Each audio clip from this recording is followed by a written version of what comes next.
Hey everyone, you need to read The Bullish Case for Bitcoin by Vijay Boyapati in order to understand why the price of Bitcoin goes up and down the way it does.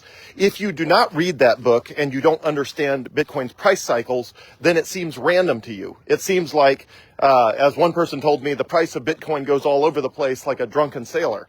No, it doesn't. It's actually surprisingly predictable on the long term, or in the long term, on a long time scale, if you understand how the forces of supply and demand interact with Bitcoin, and why there generally is a 4-year price cycle where 3 years the price goes up and 1 year the price goes down.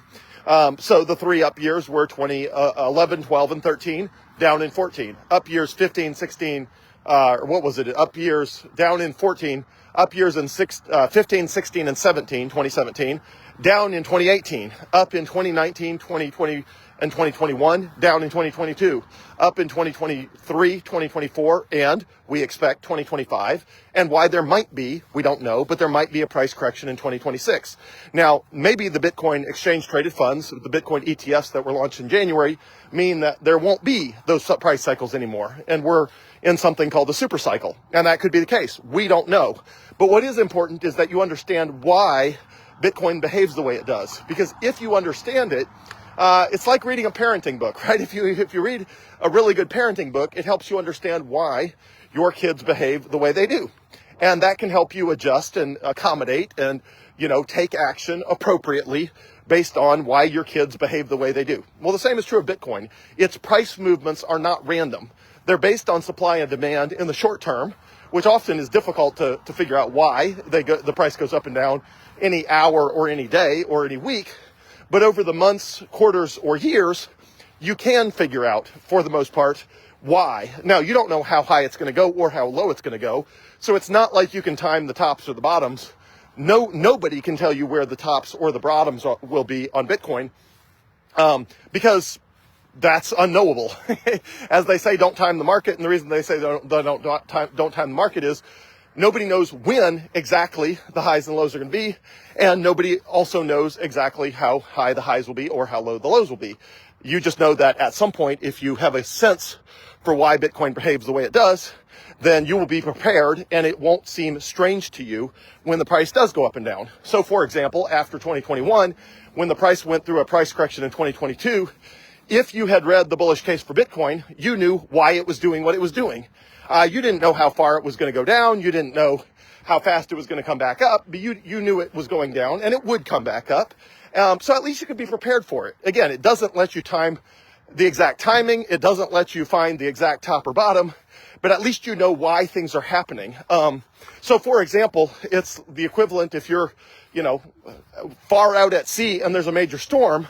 If you don't understand weather, then you don't understand that the storm will pass, right? By its nature, the storm will pass.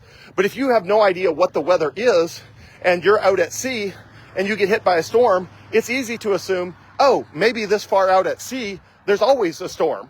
And the entire journey is going to be a storm, which would probably lead you to turn back because you're like, oh, I don't want to go farther than 100 miles from the shore because the last time I went 100 miles from the shore, I hit a storm and I just assume it's all storm from there on out.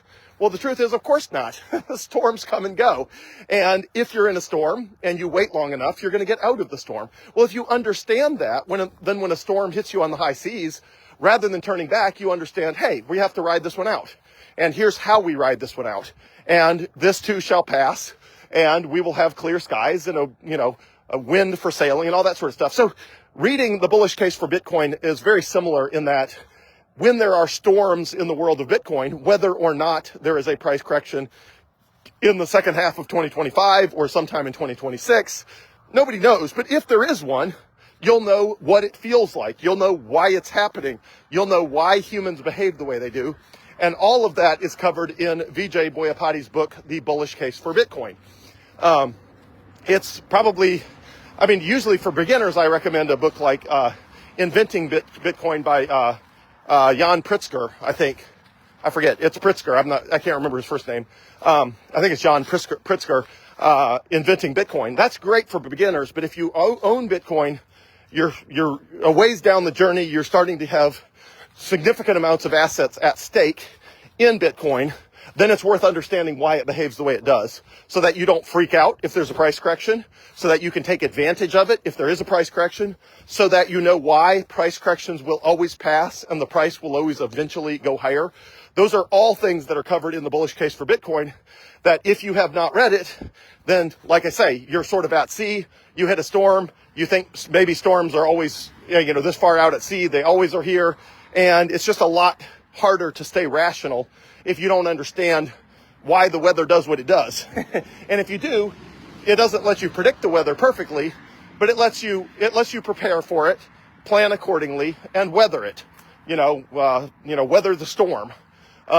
So the same is true for the bullish case for Bitcoin. I think 2025 is going to be an epic year for Bitcoin to the upside, but the second half of the year, or in 2026, there could be a price correction. And it's worth understanding why that is, why it might be the case, why it might not be the case, and all of that. And you can learn all of that from Vijay Boyapati's book, The Bullish Case for Bitcoin. So go get the book. It's currently out of production on Amazon because the author is rewriting it. But you can still get it on audiobook, and you can get it on Kindle. So you can read it on the Kindle app on your iPhone or your Android phone. So you can read it on the Kindle app. You can even use the voice reader on your phone to read it to you by swiping 2 fingers from the top of your phone down if you have the voice function turned on your iPhone. But regardless, you can read it on the Kindle app, or you can, even better, listen to it on audible.com. So highly recommended. Check it out. You'll feel a lot better about Bitcoin in general when you understand why it behaves the way it does. And the best way to understand that is Vijay Boyapati's book, The Bullish Case for Bitcoin. You can get it on Kindle, or you can get it on audible.com, or later in 2025, Vijay Boyapati is writing and expanding an updated version of it that you'll be able to get. Although I would not wait. I don't think it's worth waiting for the expanded and updated edition, because I don't know when that's going to come out. And there's a good chance it will come out in the second half of 2025 rather than the first half. And there's a lot higher likelihood that we will be close to the end of this price cycle and the start of the next one. And it's better that you understand all of this sooner rather than later. So go download the book on Kindle or on audible.com.